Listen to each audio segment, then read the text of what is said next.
Hello guys, എല്ലാവർക്കും നമസ്കാരം.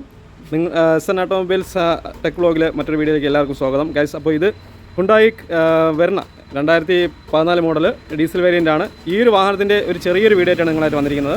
വണ്ടി ഇത് ഓടിക്കൊണ്ടിരിക്കുന്ന സമയത്ത് വണ്ടിയുടെ ബാറ്ററിയുടെ ലൈറ്റ് കത്തിയെന്ന് പറഞ്ഞ് കസ്റ്റമർ എന്നെ വിളിച്ചു. പക്ഷേ ഒരുപാട് ഓടിയില്ല, വീട്ടിൽ നിന്ന് കുറച്ച് ദൂരം ഒരു 5 കിലോമീറ്റർ ഓടിയപ്പോൾ തന്നെ ഈ ഒരു ലൈറ്റ് സിമ്പിൾ കത്തി. അങ്ങനെയാണ് എന്നെ വിളിച്ചത്. രാത്രിയായിരുന്നു സംഭവം. അപ്പോൾ ഞാൻ പറഞ്ഞു, ഒന്നുകിൽ ഇതിൻ്റെ ബെൽറ്റ് പൊട്ടാം, അല്ലെങ്കിൽ ഓൾട്ടർനേറ്റർ കംപ്ലയിൻറ്റ് വരാം. അപ്പോൾ AC ഒക്കെ വർക്കാവുന്നില്ല, AC ഒക്കെ കട്ടായി എന്നാണ് പറഞ്ഞത്. അപ്പോൾ നമ്മൾ സ്റ്റാർട്ട് ചെയ്ത് നോക്കാം സംഭവം എന്താണെന്ന്. വണ്ടി 1,05,410 കിലോമീറ്റർ ഓടിയൊരു വാഹനമാണ് കേട്ടോ. നമുക്ക് സ്റ്റാർട്ട് ചെയ്യാം. വാഹനം സ്റ്റാർട്ടായിട്ടുണ്ട്. സ്റ്റാർട്ടിങ്ങിൽ തന്നെ ബാറ്ററിയുടെ ലൈറ്റ് കത്തി കിടക്കുകയാണ് കേട്ടോ. ഇപ്പോൾ സ്റ്റാർട്ടിങ്ങിലാണ്. നമ്മളിപ്പോൾ വണ്ടി നിർത്തിക്കൊണ്ടാണ് ഹാൻഡ് ബ്രേക്കും ഡോർ തുറന്ന് സിമ്പിളും കത്തിയിട്ടുള്ളത്. അപ്പോൾ ബാറ്ററി ലൈറ്റ് കത്തിയാൽ ഉടൻ തന്നെ നമുക്ക് ഇങ്ങനെ വണ്ടി സൈഡാക്കി എന്താണ് പ്രോബ്ലം നമുക്ക് നോക്കണം. ഒന്നുകിൽ ബെൽറ്റ് പൊട്ടാം, ഇല്ലെന്നുണ്ടെങ്കിൽ ഓൾട്ടർനേറ്റർ കംപ്ലയിൻറ്റ് വരാം. ഈ ബാറ്ററിയിലോട്ട് ചാർജ് കയറുന്നില്ല എന്നുള്ള സിമ്പിളാണ് ബാറ്ററി ലൈറ്റ് കത്തുന്നത് കേട്ടോ. വണ്ടി ഇഗ്നിഷൻ ഓണാക്കുന്ന സമയത്ത് ബാറ്ററി ലൈറ്റും സെൻസർ ലൈറ്റും ഓയിൽ ലൈറ്റും എല്ലാം കത്തും. ഇപ്പോൾ കാണിക്കുക എങ്ങനെയാണെന്ന് കണ്ടോ. Temperature, EPS, battery, oil, sensor, air bag, door, കീയുടെ സിമ്പിളും ഹാൻഡ് ബ്രേക്കിൻ്റെ സിമ്പിളും എല്ലാം കത്തിയിട്ടുണ്ട്. ഇപ്പോൾ വണ്ടി സ്റ്റാർട്ടിങ് സമയത്ത് ഇതെല്ലാം അണയും കണ്ടോ. EPS അണഞ്ഞു. ഇപ്പോൾ നമ്മൾ നിർത്തിയിട്ടിരിക്കുന്നതുകൊണ്ടാണ് ബ്രേക്കും അതുപോലെ തന്നെ ഡോറിൻ്റെ സിമ്പിളും കത്തിയിട്ടുള്ളത്. അതുപോലെ തന്നെ ബാറ്ററി ലൈറ്റ് സ്റ്റാർട്ടിങ്ങിൽ കത്തുകയാണെങ്കിൽ ഡേഞ്ചറാണ്. നമ്മൾ വാഹനം ഓടിക്കൊണ്ടിരിക്കുന്ന സമയത്ത് ബാറ്ററി ലൈറ്റ് കത്തുകയാണെങ്കിൽ ഒന്നിക്കിൽ നേരത്തെ പറഞ്ഞ പോലെ ബെൽറ്റ് പോയി, ഇല്ലെന്നുണ്ടെങ്കിൽ ഓൾട്ടർനേറ്റർ കംപ്ലയിൻ്റ് ആയി, ബാറ്ററിയിലോട്ട് ചാർജ് കയറത്തില്ല. ഈ ഒറ്റ ബെൽറ്റ് വരുന്ന ഡ്രൈവിലാണെങ്കിൽ ചില വാഹനത്തിൽ AC വരും, AC കട്ടാവും, വാട്ടർ പമ്പ് വർക്ക് ചെയ്യത്തില്ല, പിന്നെ ബാറ്ററിയിലോട്ട് ചാർജ് കയറത്തില്ല. വാട്ടർ പമ്പ് വർക്ക് ചെയ്തില്ലെങ്കിൽ ഓവർ ഹീറ്റിംഗ് ഇഷ്യൂ ഉണ്ടാവും, വെള്ളം തിളച്ച് മറിയും, വെള്ളം പമ്പ് ചെയ്യത്തില്ല. എല്ലാം ഡീറ്റെയിൽ ആയിട്ട് നമുക്ക് നോക്കാം. അങ്ങനെ നമ്മൾ എൻജിൻ തുറന്ന് നോക്കിയപ്പോൾ ബെൽറ്റ് ഊരിയാണ് കസ്റ്റമർ കൊണ്ടു തന്നത്. ബെൽറ്റ് ഇതിൽ ഊരിപ്പോയി. സംഭവം ഈ കാണുന്നതാണ് ബെൽറ്റ് ഇടയ്ക്ക് മാറിയതാണ്, പുതിയ ബെൽറ്റാണ്. പക്ഷേ ഇതിൻ്റെ മെയിൻ വില്ലൻ എന്ന് പറഞ്ഞാൽ ബെൽറ്റിൻ്റെ അഡ്ജസ്റ്ററാണ് മെയിൻ വില്ലൻ. ഇതായി കാണുന്ന ബെൽറ്റ് അഡ്ജസ്റ്ററാണ്. അതെന്നുവെച്ചാൽ ടെൻഷനർ, ബെൽറ്റ് ടെൻഷനർ എന്നാണ് ഇതിൻ്റെ പേര്. ഈ ബെൽറ്റ് ടെൻഷനർ എന്തെങ്കിലും കാരണവശാൽ ഇത് കംപ്ലയിൻറ്റ് വന്നു കഴിഞ്ഞാൽ ബെൽറ്റ് ഊരിപ്പോവും. ഇത് ഓട്ടോമാറ്റിക്കായിട്ട് ടൈറ്റ് ചെയ്ത് നിർത്തുന്ന ഓട്ടോമാറ്റിക് ബെൽറ്റ് ടെൻഷനറാണ്. ഇത് ബെൽറ്റ് ലൂസാകും തോറും ടൈറ്റ് ആയിക്കൊണ്ടിരിക്കും. ഏകദേശം ഇതിൻ്റെ ആയുസ് എന്ന് പറഞ്ഞാൽ 1 ലക്ഷമൊക്കെ തന്നെ കേട്ടോ.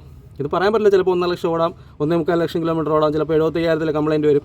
ഏത് കംപ്ലയിൻറ്റ് ഉണ്ടെങ്കിൽ ചെറിയ സ്റ്റാർട്ടിങ്ങിൽ ബെൽറ്റ് ലൂസായി കിടക്കുന്ന ആ സൗണ്ട് ഉണ്ടാകും. അത് ചില കസ്റ്റമറിന് അറിയാൻ പറ്റും, ചിലപ്പോൾ ചില വണ്ടിക്ക് അറിയാൻ പറ്റത്തില്ല. അപ്പോൾ ഇതാണ് കാര്യം. ബെൽറ്റ് ടെൻഷനറാണ് ഇതിൻ്റെ പോയത്. ഇതായി കാണുന്ന ബെൽറ്റ് ടെൻഷനർ, ഇതിൻ്റെ സ്പ്രിങ്ങിൻ്റെ ടെൻഷൻ കുറഞ്ഞത് കൊണ്ടാണ് ബെൽറ്റ് ലൂസായി കിടന്നടിച്ചത്. അങ്ങനെ വരുമ്പോൾ ഇത് AC ആണ്. AC കംപ്രസർ വർക്കാവത്തില്ല. അതുപോലെ തന്നെ ഇതിൻ്റെ മുകളിലായിട്ട് വാട്ടർ പമ്പ് വരുന്നുണ്ട്. ഇതായി കാണുന്ന വാട്ടർ പമ്പ് കണ്ടോ. ഇത് വാട്ടർ പമ്പാണ്, വെള്ളത്തിന് പമ്പ് ചെയ്ത് കൊടുക്കുന്ന വാട്ടർ പമ്പ് വർക്ക് ചെയ്യത്തില്ല. ഓൾട്ടർനേറ്റർ ഇതിൻ്റെ മേളിലതായി കാണുന്ന ഓൾട്ടർനേറ്ററാണ്, അത് വർക്ക് ചെയ്യത്തില്ല. ഈ 3 കാര്യങ്ങൾ വർക്ക് ചെയ്യത്തില്ല. പക്ഷേ മെയിൻ വില്ലൻ എന്ന് പറഞ്ഞാൽ ഇതിൻ്റെ ഓൾട്ടർനേറ്റർ വർക്കാവാതെ ബാറ്ററിയിലോട്ട് ചാർജ് ചെയ്യാതെ ബാറ്ററി ലോ ആയി വണ്ടി നിൽക്കും. അതിലുപരി ഈ ഒരു വാഹനം വെള്ളം പമ്പ് ചെയ്യാതെ, വാട്ടർ പമ്പ് പമ്പ് ചെയ്യാതെ, വെള്ളം റൊട്ടേഷൻ നടക്കാതെ ഓവർ ഹീറ്റായി വെള്ളം തിളച്ച് മറിഞ്ഞ്, അതുപോലെ തന്നെ എൻജിൻ നിന്ന് പോകും, ഓവർ ഹീറ്റായി വണ്ടി നിന്ന് പോകും. ഈ 2 കംപ്ലയിൻറ്റുകൾ ഉണ്ടാവും, വഴിയിലേക്കാവും. അപ്പോൾ എന്തെങ്കിലും ഒരു കാരണവശാൽ നിങ്ങളിതുപോലെ ലൈറ്റൊക്കെ കത്തുകയാണെങ്കിൽ അടുത്തുള്ള വർക്ക്ഷോപ്പിൽ നിങ്ങൾ ആദ്യം കാണിച്ചിട്ട് വേണം ലോങ്ങൊക്കെ പോകാനായിട്ട്. പിന്നെ നിങ്ങൾ വർക്ക്ഷോപ്പ് ഇല്ലാത്ത സ്ഥലത്തൊക്കെ വണ്ടി ഓഫായി പോയി ഇങ്ങനെ കിടക്കും, ചാർജൊക്കെ ഇറങ്ങി ഓവർ ഹീറ്റായി, അത് പിന്നെ വലിയ പാടായിരിക്കും. ലൈറ്റ് കത്തിയ ഉടൻ തന്നെ വണ്ടി സ്റ്റാർട്ടാകും, വണ്ടി ഓടും. പക്ഷേ ഇതൊന്നും വർക്ക് ചെയ്യത്തില്ല എന്നുള്ളതാണ്. എൻജിൻ കറങ്ങും, ബാക്കിയുള്ളതൊന്നും വർക്ക് ചെയ്യത്തില്ല. ബാറ്ററി ലൈറ്റ് കത്തിയ ഉടൻ തന്നെ അടുത്തുള്ള വർക്ക്ഷോപ്പ് ഇലക്ട്രീഷ്യനെ കാണിച്ച്, അതുപോലെ തന്നെ മെക്കാനിക്കലെ കാണിച്ച് നിങ്ങളതൊന്ന് ക്ലിയർ ചെയ്യുക. നമുക്ക് ഇതിൻ്റെ ടെൻഷൻ ഇളക്കിയെടുത്ത് ടെൻഷൻ്റെ അവസ്ഥ നമുക്ക് നോക്കാം. ജെനുവിൻ സാധനം നമ്മൾ യൂസ് ചെയ്ത് പുതിയ ബെൽറ്റ് നമുക്ക് ഇട്ട് കൊടുക്കാം എന്നുള്ളതാണ് ഇതിൻ്റെ വീഡിയോ. ഇതൊരു ഇൻഫർമേഷൻ വീഡിയോ ആയതുകൊണ്ടാണ് നിങ്ങളായിട്ട് ഷെയർ ചെയ്യുന്നത്. ഇത് എല്ലാവർക്കും ഒന്ന് അയച്ചു കൊടുക്കുക, എല്ലാവരും ഒന്ന് സപ്പോർട്ട് ചെയ്യുക, സബ്സ്ക്രൈബ് ചെയ്യുക. ഓക്കെ. അങ്ങനെ നമ്മൾ ഇതിൻ്റെ ടെൻഷനർ ചെക്ക് ചെയ്ത് നോക്കണ രീതി എന്ന് പറഞ്ഞാൽ അതിൻ്റെ സ്പ്രിങ് ലോഡ് ചെയ്ത് നിർത്തുന്നത് ഇങ്ങനെയാണ്. 14 റിങ്സ് വെച്ചിട്ട് ഇവിടെ കാണുന്ന ഒരു നെറ്റ് കണ്ടോ, ഇതിൽ സ്പ്രിങ് ലോഡ് ചെയ്യുന്നത് ഇങ്ങനെയാണ് കേട്ടോ. ഈ താഴോട്ട് പിടിച്ച് വെച്ചോണം നമുക്ക് പുതിയ ബെൽറ്റ് ഇടാനായിട്ട്. പക്ഷേ ഇത് ലൂസാണ് കേട്ടോ, വെറും ലൂസായിട്ട് കിടന്ന് അടിക്കുകയാണ്. അങ്ങനെ ലൂസ് വരുമ്പോൾ ടെൻഷൻ കുറവ്. അതുപോലെ തന്നെ ഇതിനകത്തുള്ള സ്പ്രിങ്ങിൻ്റെ ലോഡിങ് പ്ലാസ്റ്റിക് ബുഷൊക്കെ പൊട്ടിപ്പോയിട്ടുണ്ട് കേട്ടോ. അപ്പോൾ അതുകൊണ്ടാണ് ഇതിൻ്റെ സ്പ്രിങ്ങിൻ്റെ ലോഡ് പോകാൻ കാരണം. കണ്ടോ, ലൂസാണെന്ന് ഇളക്കിയെടുത്തിട്ട് നോക്കാം. അങ്ങനെ നമ്മൾ ടെൻഷനർ ഇളക്കിയെടുത്തപ്പോൾ ഈ ഒരു ഭാഗത്തായിട്ട് പൊട്ടിയിരിക്കണം കേട്ടോ.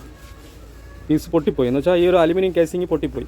അപ്പോൾ ഇത് പൊട്ടിയാണ് ഈ ഒരു ബെയറിങ് വളഞ്ഞു പോയി. സംഭവം എന്ന് വെച്ചാൽ തിരിഞ്ഞു പോയി, ശകലം തിരിഞ്ഞു പോകുമ്പോഴാണ് ബെയറിങ് ലൂസായി ഊരി പോകുന്ന ഒരവസ്ഥ ഉണ്ടാകുന്നത്. കറക്റ്റ് സ്റ്റഡിയല്ല, ഒരു ബെൻഡുണ്ട്. ഈ പൊട്ടിയ പീസിൽ നിന്നൊരു ബെൻഡുണ്ട് കണ്ടോ. ബെൻഡ് ഉള്ളത് കൊണ്ടാണ് ഈ ഒരു ബെയറിങ് ബെൽറ്റ് ഊരിപ്പോയി. ഇവിടെ ഒരു കോണലുണ്ടോ, ഇത് ശകലം അകത്തോട്ട് കയറി വരണം ഈ ഒരു സൈഡിലായിട്ട്. കണ്ടോ, ഇത് അകത്തോട്ട് കയറി ഇതാണ് ലോക്കായി നിൽക്കുന്ന ഭാഗം. അപ്പോൾ അതുകൊണ്ടാണ് ഇങ്ങനെ സംഭവിച്ചത്. ഈ ടെൻഷനർ മൊത്തത്തിൽ പോയി. നമ്മൾ സെറ്റായിട്ട് നമുക്ക് ജെനുവിൻ ഉണ്ടാകുന്ന നോക്കി അത് സെറ്റ് ചെയ്തെടുക്കാം. അങ്ങനെ നമ്മൾ പുതിയ ടെൻഷനർ എടുത്തിട്ടുണ്ട്. ബെൽറ്റ് ടെൻഷനറാണ് ഇത്. നമ്മൾ ലോക്കിംഗ് സിസ്റ്റം ഇതിൽ കൊടുത്തിട്ടുണ്ട് കേട്ടോ. നമുക്ക് ബെൽറ്റ് ഇട്ടതിന് ശേഷം നമ്മൾ ഈ ലോക്ക് എടുത്ത് വിട്ടാലും ഓട്ടോമാറ്റിക്കായിട്ട് ടൈറ്റ് ചെയ്ത് നിർത്തും എന്നുള്ളതാണ്. 2 ബോൾട്ട് നമുക്ക് ഇത് സെറ്റ് ചെയ്യണം. ഇത് ഒറിജിനൽ അല്ല, ഇത് അതർ ബ്രാൻഡാണ്. അത്യാവശ്യം നല്ല ക്വാളിറ്റി ഉള്ള സ്പെയറാണ്. ഏകദേശം 2000 രൂപയ്ക്ക് മേളിൽ റേറ്റ് ഉണ്ട് കേട്ടോ. അപ്പോൾ നമുക്കിനി വാഹനത്തിലോട്ട് ഇൻസ്റ്റാൾ ചെയ്യാം. അങ്ങനെ നമ്മൾ ബെൽറ്റ് സെറ്റ് ചെയ്തായിരുന്നു. അതുപോലെ തന്നെ ടെൻഷനർ സെറ്റ് ചെയ്തു, ആഡിയൽ പുള്ളി സെറ്റ് ചെയ്തു. ഉണ്ടാവും ഇത് വർക്കിംഗ് എന്ന് പറഞ്ഞാൽ ഓട്ടോമാറ്റിക്കായിട്ട് ടൈറ്റ് ചെയ്തുകൊണ്ടിരിക്കും കേട്ടോ. ലൂസാവും തോറും ടൈറ്റ് ചെയ്ത് വരും. അപ്പോൾ ഇതാണ് എൻ്റെ വർക്കിംഗ് ബെൽറ്റ് ടെൻഷനർ. നിങ്ങൾ ഇതുപോലെയുള്ള ഇൻഫർമേഷൻ വീഡിയോ എല്ലാവർക്കും ഒന്ന് ഷെയർ ചെയ്ത് കൊടുക്കുക. എല്ലാവർക്കും ഉപകാരപ്പെടട്ടെ എന്ന് പറഞ്ഞുകൊണ്ട് വീഡിയോ അവസാനിപ്പിക്കുകയാണ്. പിന്നെ എന്ന് പറഞ്ഞാൽ നമുക്ക് ടെൻഷനർ മാത്രമായിട്ട് മാറാൻ പറ്റത്തില്ല, ഇളക്കാൻ പറ്റത്തില്ല. നമുക്ക് ഈ ടെൻഷനർ ഇളക്കണമെങ്കിൽ ആഡിയൽ പുള്ളി മേളത്തെ പുള്ളി നമുക്ക് ഇളക്കി മാറ്റി, അതുപോലെ തന്നെ ഇത് എഞ്ചിനിൽ ജാക്കി വെച്ച് എഞ്ചിൻ താഴ്ത്തിയതിന് ശേഷം മാത്രമേ ഒരു ടെൻഷനർ ഊരിയെടുക്കാൻ പറ്റത്തുള്ളൂ. ഇത്രയാണ് ഇതിൻ്റെ. ഇപ്പോൾ നമ്മൾ വർക്ക് കഴിഞ്ഞായിരുന്നു കേട്ടോ. മറ്റേ ബെൽറ്റൊക്കെ സെറ്റ് ചെയ്ത് നമുക്ക് ഇഗ്നിഷൻ ഓൺ ചെയ്ത് നോക്കാം. നേരത്തെ പറഞ്ഞ പോലെ ഓൺ ചെയ്യുമ്പോൾ എല്ലാ ലൈറ്റുകളും മിന്നും. സ്റ്റാർട്ട് ചെയ്യുമ്പോൾ എല്ലാ ലൈറ്റുകളും അണഞ്ഞിട്ടുണ്ട് കേട്ടോ. ഇനിയുള്ള ലൈറ്റ് എന്ന് പറഞ്ഞു കഴിഞ്ഞാൽ ഹാൻഡ് ബ്രേക്കിൻ്റെ ലൈറ്റ് മാത്രമേ ഉള്ളൂ. അത് നമ്മൾ റിലീസ് ചെയ്യുകയാണെങ്കിൽ ഹാൻഡ് ബ്രേക്കിൻ്റെ ലൈറ്റും കാണത്തില്ല. ഇപ്പോൾ സ്റ്റാർട്ടിങ് സമയത്ത് ഒരു ലൈറ്റും പാടില്ല. വണ്ടി ഓടിക്കൊണ്ടിരിക്കുന്ന സമയത്തും ഒരു വാർണിംഗ് ലൈറ്റൊന്നും പാടില്ല. ഒരുപാട് വാർണിംഗ് ലൈറ്റ് ഉണ്ട്. ഇതെല്ലാം എന്തെങ്കിലും ഒരു ലൈറ്റ് തെളിഞ്ഞു കഴിഞ്ഞാൽ എന്തെങ്കിലും പ്രോബ്ലം ഒന്ന് നമുക്ക് മനസ്സിലാക്കാം. അത് അടുത്തുള്ള വർക്ക്ഷോപ്പിൽ കൊടുത്തിട്ട് നിങ്ങൾ ചേഞ്ച് ചെയ്യുക. ഏറ്റവും ഡേഞ്ചർ എന്ന് പറഞ്ഞു കഴിഞ്ഞാൽ ഞാൻ പറഞ്ഞുതരാം. ഇഗ്നിഷൻ ഓഫ് ചെയ്ത് ഓൺ ചെയ്ത് ഈ ഓയിൽ ലൈറ്റ് ഡേഞ്ചറാണ്, ടെമ്പറേച്ചർ ലൈറ്റ് ഡേഞ്ചറാണ്, അതുപോലെ തന്നെ ബാറ്ററി ലൈറ്റ് ഡേഞ്ചറാണ്. പിന്നെ സെൻസർ വാർണിംഗ് ലൈറ്റ് ആണെങ്കിൽ ഇതായി കാണുന്ന അത് സെൻസർ സ്കാൻ ചെയ്ത് നോക്കുമ്പോൾ നമുക്ക് അറിയാൻ പറ്റും. EPS എന്ന് പറഞ്ഞു കഴിഞ്ഞാൽ ഇലക്ട്രോണിക് പവർ സ്റ്റിയറിംഗ് ആണ്. ഇതെന്ന് പറഞ്ഞാൽ ഇലക്ട്രോണിക് സ്റ്റിയറിംഗ് കട്ടായി കഴിഞ്ഞാൽ ഈ ഒരു ലൈറ്റ് മിന്നും. അപ്പോൾ ഇത്തരം കാര്യങ്ങളാണ് മെയിനായിട്ട് നിങ്ങൾ ചെക്ക് ചെയ്യേണ്ടത്, ഡേഞ്ചർ ആയിട്ടുള്ളത്. Okay, by.